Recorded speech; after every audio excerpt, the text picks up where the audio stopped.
নমস্কাৰ, স্বাগতম জনাইছোঁ আপোনালোক সকলোলৈকে। আহকচোন মই এই জলকীয়া পুৰবিধ কেনেকৈ বনাওঁ আপোনালোকক তাকে অকণমান দেখুৱাব চেষ্টা কৰিছোঁ। এয়া মই চয়াবিন অলপমান লৈছোঁ। এইখিনি গৰম পানী অলপমান দি মই 10 মিনিটৰ কাৰণে ঢাকি ৰাখি দিম। এতিয়া মই এই জলকীয়াখিনি লৈছোঁ। এই একেবাৰে জাল নাই, দীঘলীয়া পেপচিকাম হয় নেকি এইখিনি, অকণ জাল নাই। এয়া গুটিখিনি মই এনেকৈ উলিয়াই লৈছোঁ। এয়া মই আৰু এটা কাটিছোঁ। এয়া চাওকচোন, পটক পটক ওলাই যায়, একেবাৰে কোমল হয় ভিতৰটো। এনেকৈ মই গোটেইখিনি গুচোৱাৰ পিছত নিমখ অলপমান দি এয়া 10 মিনিটৰ কাৰণে মই ঢাকি ৰাখি দিম। এই 10 মিনিট হোৱালৈকে মই এই চয়াবিনখিনি চেপি মিক্সি জাৰ এটাত ভৰাই মই মিহি পেষ্ট এটা বনাই ল'ম। এয়া আনফালে মই এই পেন এখন পাতি দিছোঁ, তাতে তেল অলপমান দিছোঁ। গৰম হোৱাৰ লগে লগে মই জিৰা ফুটুৱাই লৈছোঁ এচামুচ, আৰু পিঁয়াজ লৈছোঁ অলপমান সৰহকৈ মিহি মিহিকৈ কাটি লৈছোঁ। এইখিনি অকণমান ৰঙচুৱা হোৱালৈকে মই ভাজি ল'ম। কেঁচা জলকীয়া দিছোঁ, জ্বলাটো আপোনালোকৰ নিজৰ ইচ্ছামতে দিব, নেখালেও নিদিলেও হ'ব।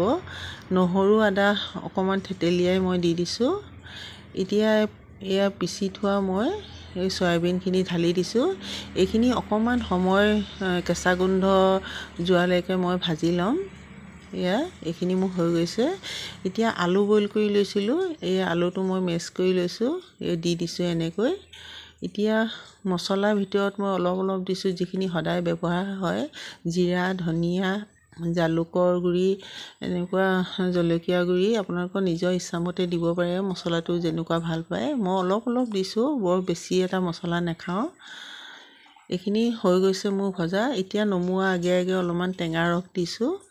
টেঙা ৰসটো দিলে খাবলৈ টেষ্টটো খুব বেছি ভাল হয়। আপোনালোকে যদি বেয়া পায় নিদিলেও হ'ব। এয়া মই নমাই ৰাখি দিলোঁ।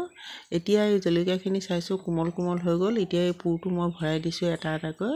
এয়া চাওক, এনেকৈ পটক সোমাই গৈছে, কোমলো হৈছে অকণমান নিমখ দিয়াৰ কাৰণে।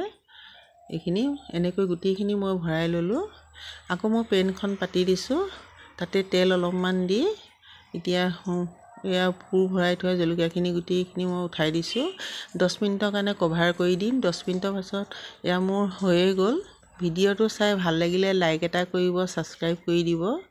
এয়া চাওক, মোৰ ৰেডি হৈ গ'ল। খুব ধুনীয়া হয় খাবলৈ। গৰমে ভাতৰ লগত বা ৰুটিৰ লগত, চাহৰ লগতো খাব পাৰি। আকৌ পুনৰ লগ পাম।